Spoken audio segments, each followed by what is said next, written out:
Assalamu алейкум Бақыт мырза. Саламатсыз бе жеке? Бүгін облыс соты жанында тынчтык митинг деп кече жарыялаган экенсиңер. Не маселе боюнча айтып кетсеңер, эл билсин.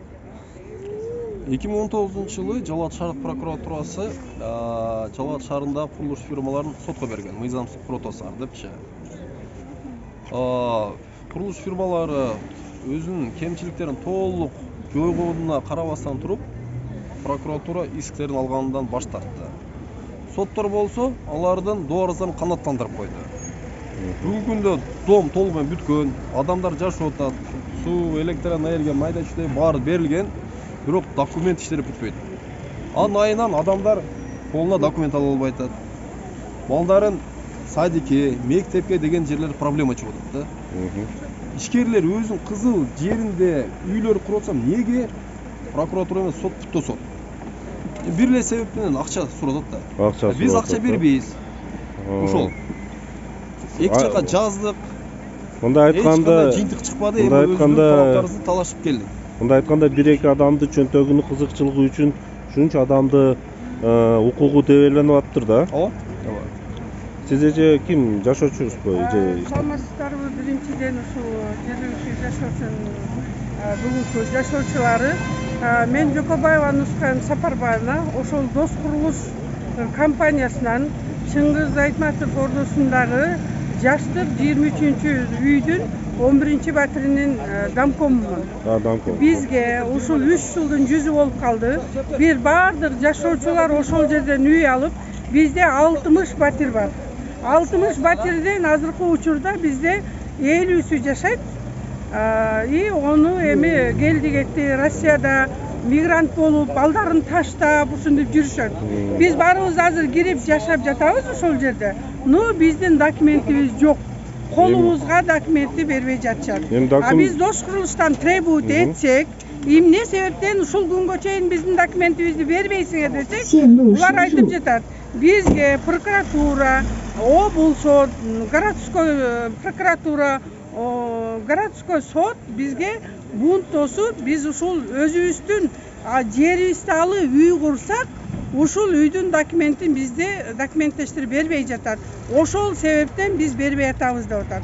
Бизге садикке барыш үчүн, жумушубузга барыш үчүн бизге документация керек болуп атат. Ошондуктан биз бүгүн тынчтык митингге ушул облсоттун алдына келдик. Өткөнкү күнү биз прокуратурага дагы барып, и мынабул губернаторго дагы барып, биз ушул талапты коюп, тынчтык митингге катышып келгенбиз. Ошон үчүн бизге документ керек азыркы учурда.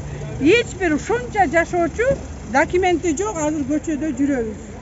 Мына ушунча жашоочулармы, жашоочуларды бардыгы эмес булар дагы келип атат.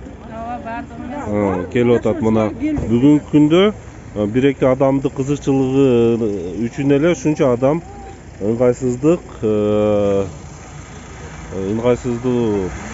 даражага түшүп калып,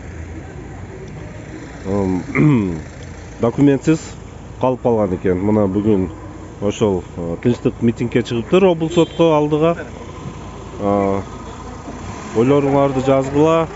Азыр эми биз орусча айтканда правовой государство кылабыз деп жатканда, мындай кээ бир соттор, кээ бир прокуратурлар, кээ бир прокуратуранын сотрудниктери президенттин политикасына жана чабып атат да, балта. Бетон заводунун директору болом. Мамлекеттик коррупционерлер тарабынан тосулар токтотулсун. Кантип буттар тосулуп атат? Жалал шаардык прокуратурасы курулуш компанияларын сотко берген 2019 жылы. Мыйзамсыз курултасар деп. Ал толугу менен туура эмес. Дос курулуш компаниясы Когардтагы өзүнүн Чыңгыз Айтматов домун кызыл жеринде, мындай айтканда, жеке менчик гос актысы бар жерге курган. Бирок ага карабастан туруп сотко берди. Сот болсо коркокту кылып, карган көзүн чокубайт деген принцип колдонуп, доорузларын канааттандырып койду. Бүгүнкү күндө Чыңгыз Айтматов дому толугу менен ишке бүткөн. суу, электр энергия деген нерселер кирген.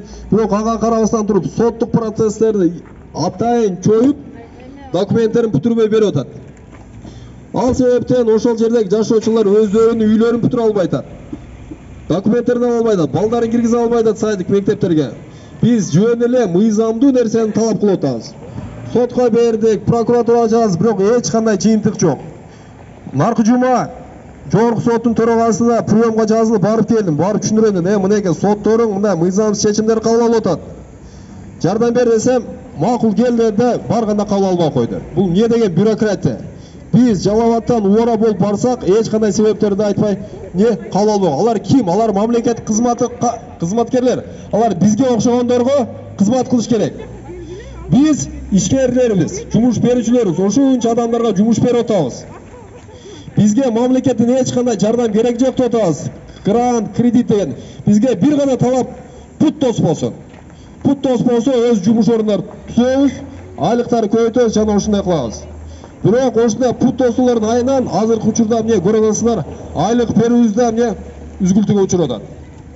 Ошондуктан азыр биздин талабыбыз ишкерлерге пут досулар токтотулсун.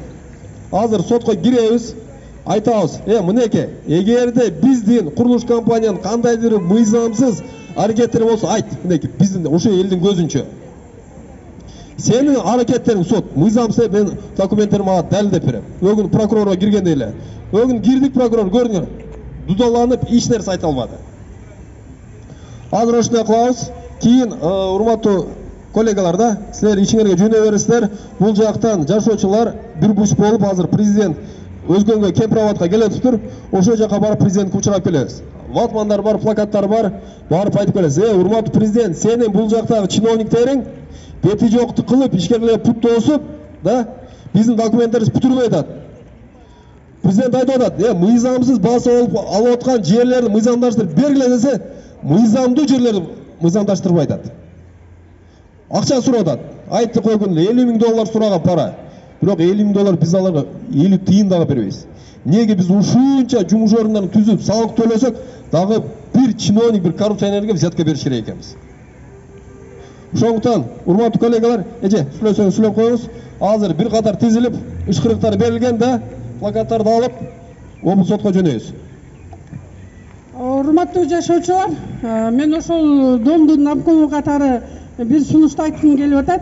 Эгерде ушул облус прокуратура өткөндөгү городской прокуратура, облус сот, шаардык сот эгерде дос курулуштун куруп берген бизге үйү мыйзамсыз эмес болсо, булардын документи туура эмес болгон болсо, ушуларга мойнуна коюп берсин. Бизге карапайым жашоочуларды бизди ал жака бул жака салбыратпастан, биздин балдарыбызга садикке документ керек болуп атат.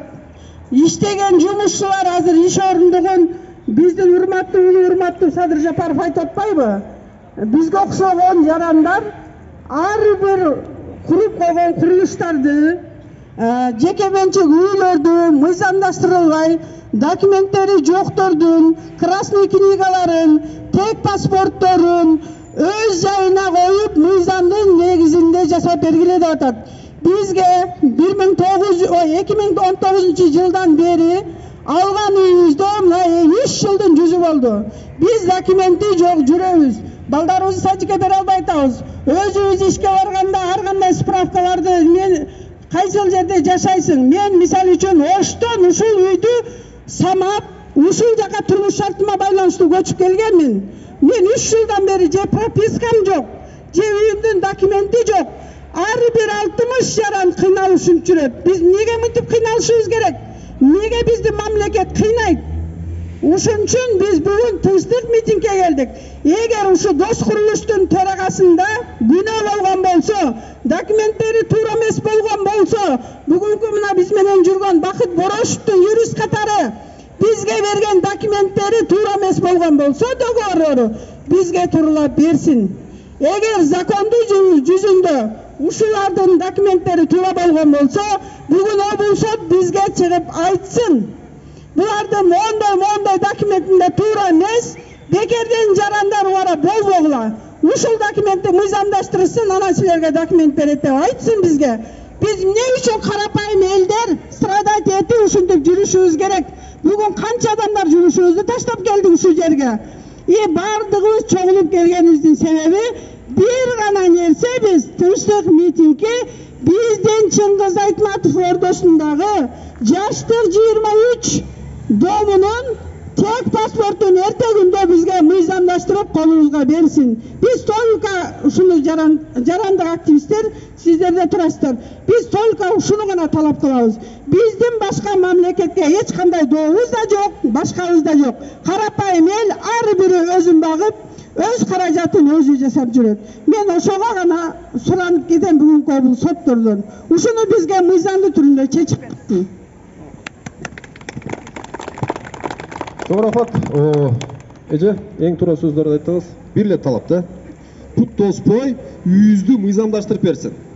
Biz bir kızıl linyaga çıkan jokpuz. Детский trotuarda emesmiz. Özün kızıl mençik жерибиздебиz. Put tospay ошону мыйзамдаштырып bersin, bir dokumentlerdi alaylık, başsız orutpaylık da. Жеке менчикке ээ болойлук. İşkerlerge put tospar toktotulsun. Hazır, yaşoочулар, акырына тротуарга чыгып, кишине бакырып турабыз. Мен чыгат турага, кийин мүмкүн болсо баарыбыз киргенге жакшы болот. Баппасак, жол жака чыксак көбүрөөк көрүнөбүз да, көбүрөөк паника болот, ошого тезирээк реакция кылат. Ошого кандай дейсиз? Жок, булар баягы эле да бүгүнкү чогулушунун себеби Кыргызстанда ушундай маселе да. Кийин көбүрөөк мына силер көрүп аткандай, азыр жашоочулар Дос Курулуш компаниясынын жумушчулары бул облсоттун алдыга чыгып кетип атат, барып атат, ошол талап кылып атат. Сот облсот чыгып бизге жооп берсин деп.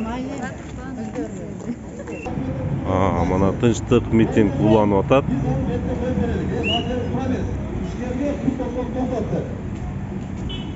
Qanday deysizlar? Ana, siz olmalar, so'rang. Ular tusoqlar shular. Oy, biz tartar. Aytmoqlar o'sha narsa bo'ladi.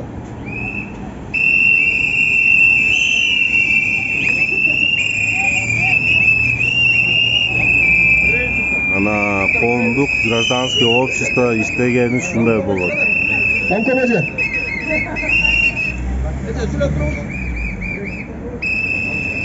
Жаран коому иште.